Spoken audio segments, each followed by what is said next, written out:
Yesterday, the news reported that 11 people from the same group needed to be rescued off of Camelback Mountain. Obviously, that was a little too hot to be hiking, something that I've talked about extensively. So I'd like to get into that story a little bit further and why I feel like Arizona needs a stupid hiker's law, very similar to the law we have, the stupid motorist law. So come hang out with me. My name is Stacy. If you have just scrolled by or found me, I am in Gold Canyon, Arizona. And yes, yesterday a group called Bad Girls Gone God, 11 of them needed to be rescued off of Camelback Mountain in Phoenix, Arizona. I pause. I get to a point of just sheer frustration, I guess is the word. Complete lack of understanding how we can go over this and go over this and go over this, that certain times of the year it is too hot and too dangerous to come out here to Arizona and try to hike some of our popular trails and some of the mountains. Nevertheless, every year we still have people come from different areas, different states, different countries, and come out, and either the day that they have arrived or the next day, they try to go hiking on one of the larger mountains that we have here and succumb to the heat.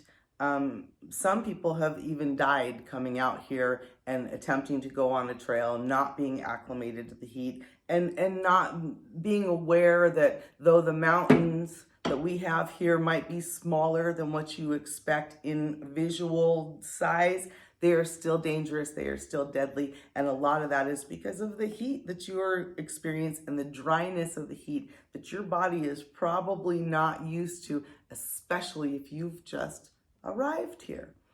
So that seems to be what happened yesterday. Like I said, it was a group of 11 women that needed to go be rescued up on Camelback. And the frustrating part of that is they even admitted they were not prepared. They did not do their homework. They didn't bring the things that they needed to do.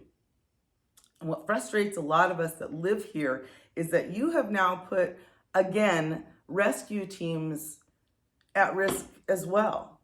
And I don't understand this disconnect that the general population seems to have, that rescue teams are somehow superhuman, like these movies that maybe too many of you guys watch. These are regular human beings that have to train with extra gear to be able to go up these mountains to take care of all of us. And thank goodness they do.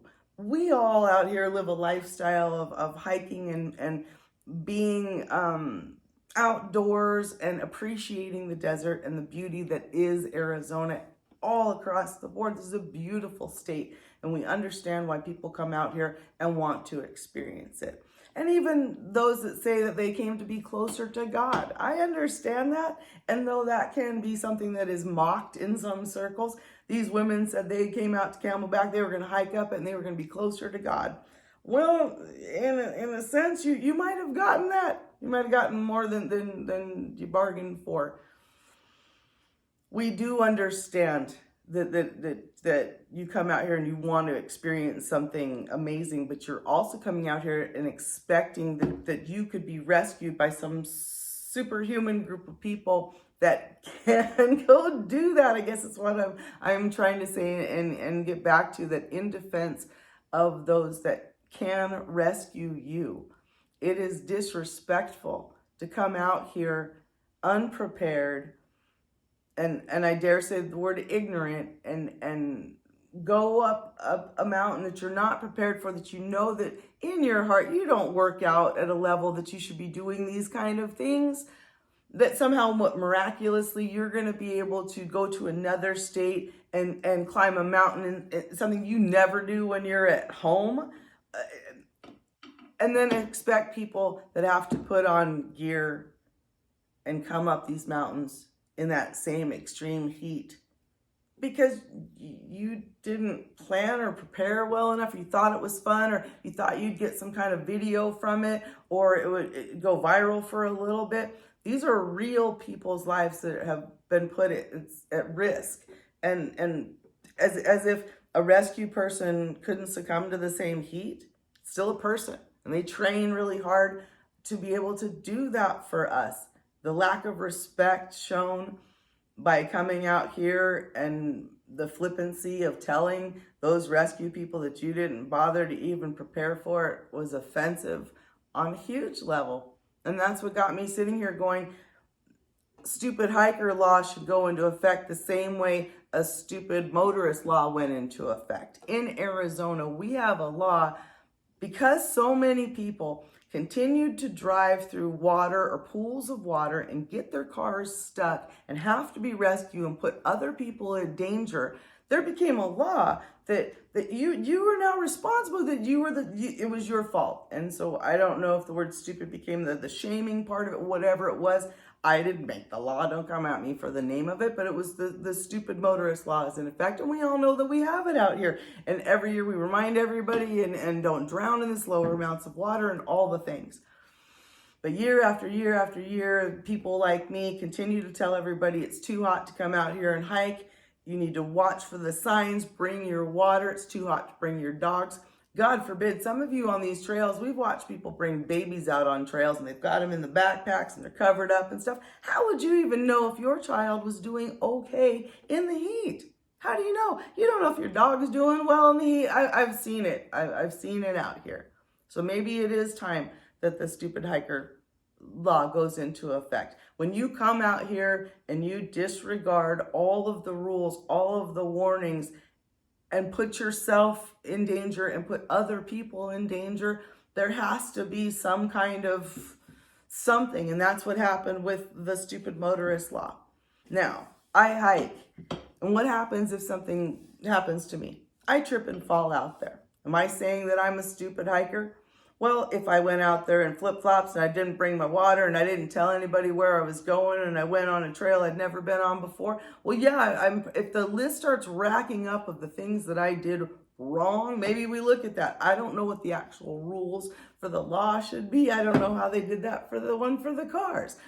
I'm just saying, time after time after time, we are seeing and hearing these large groups coming out. We had a group of 44 of them. They had to be rescued off of Flatiron. I live near Flatiron, Superstition Mountains. I don't live near Camelback, so you won't see a lot of videos of me climbing Camelback, well, for multiple reasons, but I don't live near it. So the videos that I tend to make are all around the Superstition. And I have made multiple videos about the dangers of this mountain, of people coming out here and needing to be rescued. They came out here in August. I don't think you could pick a hotter time to come out here and abuse yourself.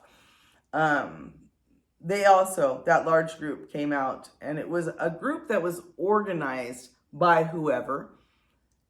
And you would think 44 out of some of them would have said, whoa, Flatiron's too much, it's too hot. But something happens when you're in a group. There's some kind of, like they say, either herd mentality or this group safety or all these different dynamics that happen when you're in a group. This group yesterday, there was 11 of them, and they believe in God. And maybe that helped them or thought they could do something a little bit above. Something seems to happen in these group dynamics when someone else has decided, oh, we could go, and the energy and the excitement takes you to some place that you shouldn't be. And we're all of us out here in the desert screaming, use some common sense. If inside you know damn good and well, you have never hiked anything remotely like this. You're already too hot and it's only 90 degrees and the high today is gonna be 105 or 110. We don't even cool off. I'm sitting out here, you guys don't even realize what time of the day it is. It's actually about 3:30 in the morning and it's already 85 degrees. That was as cool as we got. It's not cooling off. And some places in the United States and other parts of the country, they don't even get that high. 85 degrees is hot for them. That's the cool of the day. I'm in summer. I don't care what months you think are supposed to be cooler or whatever. Look at the weather. Watch our weather. We just got through an extreme heat warning where I went on videos and everything's screaming at everybody. It's too hot to hike. And why? Because it was the beginning of June. And I knew there was people out there. I was like, oh, it's June. It's not. It doesn't matter what the month on the calendar is. The temperature outside And when we hit things that I call triple digits, I don't even call 103, 104 triple digits. I call triple digits 110, 100 the teens, because we will hum in that temperature out here. Dry as all get out. I'm dry as I'm talking to you. Video after video after video I've made tell people drink water, drink water, drink water. You are in the desert. What do you think that means? Desert. Just failure upon failure in a society that is supposed to be one of the smartest. My phone is smart. All I'd have to do is Google information about Camelback or the safety of it. And I'm sure lists of things would come up to me. That's all they would have had to do. So to tell rescue people that you didn't do your homework, when you can hold a phone, when people are videoing you, when there's people like me, it'll come up to you, just information after information. I'm not the only person in Arizona who's trying to keep you safe. I don't know what else to do except propose that we put in action some kind of law that then maybe national news will continue to talk about it, where people will go, wow, they're serious out there. People will die. I made a video about a young lady who came out here from the East Coast, and she met a guy online. He was a police officer from out here, and she came out to meet him, and upon coming out here, he suggested they go up Camelback and take pictures, and as she goes up, the heat gets to her, and he allows her to go back down by herself. She doesn't make it back down by herself, and she dies.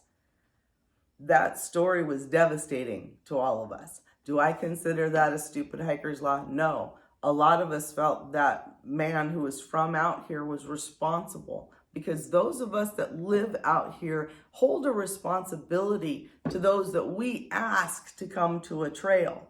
Now, there's a big difference. If I invite you out here and I know all the things that I know, and I say, come on out, this is an easy trail, and I take you out there to something that's dangerous and allow something bad to happen, and I don't bring you water. And so that's a whole different situation than a group of people who decide, oh, we're gonna come and it's fun and we're gonna take videos, blah, blah, we don't do anything, and mindlessly come out someplace and don't do their homework and they don't wear the proper gear, and they've got their flip-flops and they don't have their water, and just all the things that we've seen happen. There's a difference. There's a difference. There's a difference on people that can come out here and hike all the time and maybe something happens to them. They need rescuing. Come out here, people that are in good shape and have done all the diligence and are carrying water and something happens. They need rescuing. There's a difference. I'm aware of that. I want you to think about the circumstances that we've watched our rescue people go into, and them having to shake their heads on how ridiculous when the signs say it's too hot, and now rescue people are having to go out at 2 o'clock, 3 o'clock in the afternoon, and it's 100 and just the sweltering heat to go get somebody who thought it'd be cool to have a video, thought it'd be cool to have a picture. So that's what I'm saying. I don't normally get quote unquote political. I don't even know if saying all that is, there's something has to stop. We want you to come out here and be safe, but we want you to show respect. The desert deserves respect. And repeatedly we're watching it be disrespected. Whether I see saguaros that have golf ball holes in them because people just tee up at them and think that that's funny. This is the only part of the world that saguaros grow in. But I guess it's just, something that you can maim or put holes in, or think it's funny to put tees in. I've seen all kinds of crazy. I've seen videos of people purposely jumping into cholla, anything to get the attention.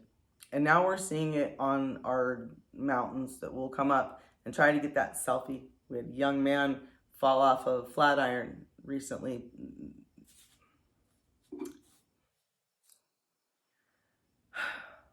I have dedicated myself to trying to keep everyone as best I can safe out here. I developed my nonprofit, the Desert Nature Alliance, on behalf of all of it, on behalf of the voices that just didn't seem to be heard, whether it was the animals getting hit in the road, like the things that I mentioned with the plants and just the nature out here and the disrespect, and then it was the trails.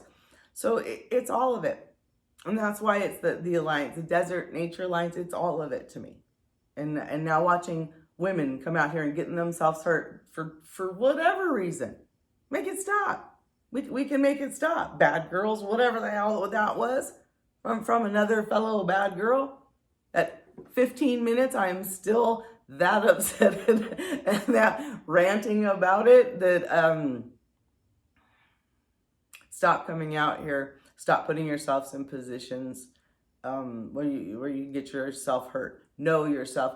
Know your body. Know your limitations. As a person who's been on a trail and been around people that were either struggling, not struggling, complaining about it, it's hard for us locals to know whether you're serious, that you can't do this anymore, you're just whining, you're gonna be okay, when we check on you when we walk by. I've been by people that don't look like they're doing that good, and you're like, you're all right? Yeah, I'm fine. I don't know. How am I supposed to know? I only know to a point. I made videos a long time ago, and I even wrote about it, and it went into the newspaper in an opinion thing about going up. I was going up the Peralta Trail with my husband. And the Peralta Trail is the trail that takes you up where you can see Weaver's Needle. Now that's about a 4-hour round trip up. It's not, I wouldn't say it's hard. You're walking, and it's a lot of that switchback kind of stuff, but you're going up. Okay, we have some of our trails are like I always say, like Squaw Peak, Payesto Peak is like the Stairmasters, or step. Camelback is kind of known for you're going up. Okay, but out in Peralta, it's green, there's some shade in there, and it's just a different. Now there's no lifeguard towers. I always say that there's nobody out there, there's no water fountains, you're still on your own. You can still easily get lost. I would never go there by myself. I go with my husband, who is a Marine. No, I go with someone who I know could carry me back out of there. So we are 20 minutes coming back down from the top, and we can hear this group that's coming up. And I hear very strong East Coast, like New Jersey accents coming from them. And because of the way that trail is, it echoes, so you could hear. And the women on this hike, and it's a bigger group, and there's men and women, but the women on this hike I can hear, and they're not happy at this point. Now, they're like about 20 minutes off of the top of getting to see Weaver's Needle. And that means they have walked quite a bit, hiked quite a bit. This was no joke. I'm out there, Jay's out there, so the temperature is decent. I promise you, I don't go out there and not. So this is a decent temperature. But these people are starting to really complain loudly how they should have gone somewhere else and why weren't they shopping? And it was kind of making me laugh. Their whole conversation echoing through the canyon was making me laugh because of, like I said, the accents, the attitude about it. Why were they out there? Oh my God, when were they going to get to the top? So as we come down the trail and they see me, especially a female, they're like, oh my God. And they start talking to me and how much longer to the top and all of it. And it's at that point, I have to make that decision as a local. Am I going to tell this group, you have what it takes to finish your hike? Is it my responsibility? I don't know. You've been complaining. I can hear you complain. But my brain for them and the temperature and everything else told me they were okay. There was enough of them. If you can loudly complain that this sucks and why am I out here doing this, you've probably still got the strength. It's not the same as I've seen people who are very dizzy, disoriented, don't know where they're at. It's a whole different planet of, am I looking at someone who I think is capable of continuing on up? And so I told this group, you've only got about it. Yes, go. The view's worth it. Then it's all back down. It's downhill afterwards, right? And so they kept going. But it's hard when you're out there as a fellow hiker. I'm not really responsible for somebody else that I see. And there's not lifeguard towers, and there's not a big water refilling station. And you can't expect another hiker to give up their water for you. There's things that you need to think about when you come out here. And I really want you to come out here. We think it's beautiful. Contact somebody like me. Put it in the comments, message, whatever. Please do your homework. But at a certain point, you have to be responsible. And I'm saying that for you. I'm looking in this camera and saying it to myself. You have to be responsible for how you go out, how you behave when you're out there, and what you're expecting from nature. And what you're, if you disrespect nature, and it gives you a harsh reminder. If you haven't asked permission to climb aboard a mountain, I wouldn't do it. So there needs to be a spiritual part of you for sure that checks in and goes, why am I going out in nature and behaving the way I am and expecting to come back safely? If I don't go out in harmony with nature and I don't go out with respect, it may not go well for me. So with love, with the honesty that I always give you, it is me, Stacy, out here in my mini museum until I get my big one, but that's coming because I'm still working that out. I'm still manifesting. I'm still talking about it. I will get my big building for my museum, but until then, I keep on, and I will keep making these videos, and I will keep talking, and I will keep writing about it. I have a blog on WordPress. It's a Desert View with Stace if you want to go over there, and I will probably put more actual specifics about the stats of the amount of people and the problems that we actually encounter out here on the trails. But when I talk, these videos are personal. I'm talking to you. I'm talking to you directly, so you can share. And that's something I also feel like hasn't been done enough. Share videos of mine, anyone else's that are talking about safety. If you know somebody is going out to visit a certain area, then share what you know and help keep them safe along with me. So much love from Arizona, much love from the Desert Nature Alliance. See you soon. Thank you.